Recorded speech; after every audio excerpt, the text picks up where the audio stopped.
த TiEcon channel உறவுகளுக்கு அன்பு வணக்கம். நான் ஜோதிடர் சத்யதாஸ் கபிலன்.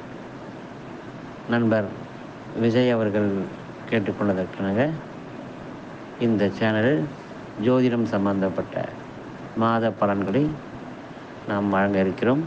அதன்படி முதல் முறையாக ஆவணி மாத பலன்களிலிருந்து நாம் தொடர்ந்து பார்க்கலாம். 12 ராசிகளுக்கு உண்டான பலன்களை இனி ஒவ்வொன்றாக தனித்தனியாக பார்ப்போம். வாருங்கள்.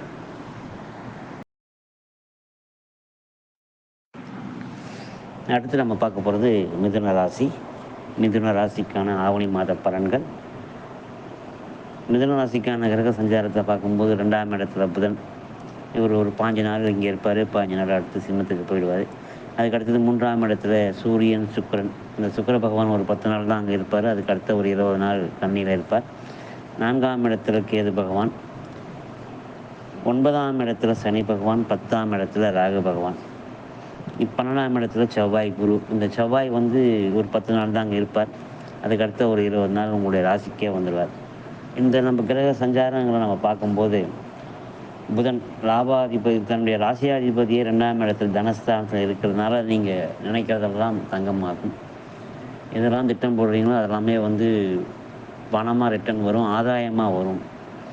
அதில் நீங்கள் ரொம்ப தன்னிறைவாக இருப்பீங்க. உங்களுடைய மகிழ்ச்சிக்கு எல்லை இருக்காது. அந்த வகையில் ரொம்பவே நல்லாயிருக்கு. அதுக்காகவே தாராளமாக செலவு பண்ணுவீங்க.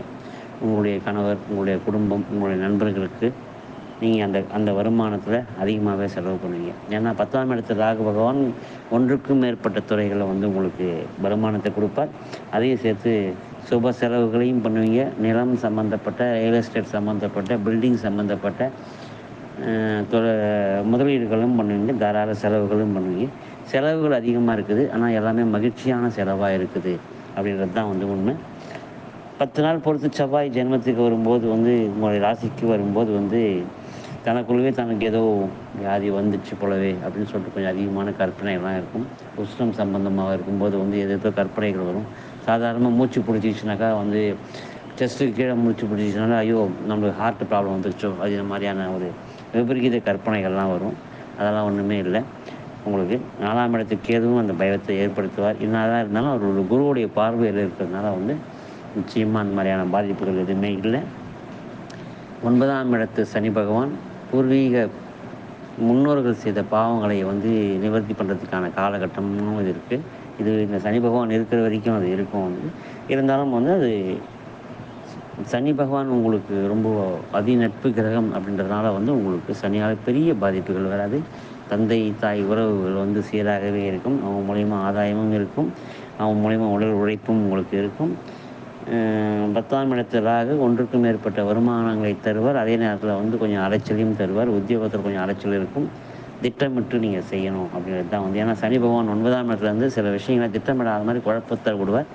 அது இல்லாமல் நீங்கள் ஒன்று பிளான் பண்ணி காலையில் எழுந்த உடனே இந்த வேலை பண்ணணும் அப்படின்னு சொல்லிட்டு ஒரு சார்ட் ஒன்று போட்டு வச்சுட்டு அதை மாதிரி நீங்கள் பிளான் பண்ணி நீங்கள் செஞ்சீங்கன்னாக்கா உங்களுக்கு அந்த அலைச்சல்கள் குறையும்.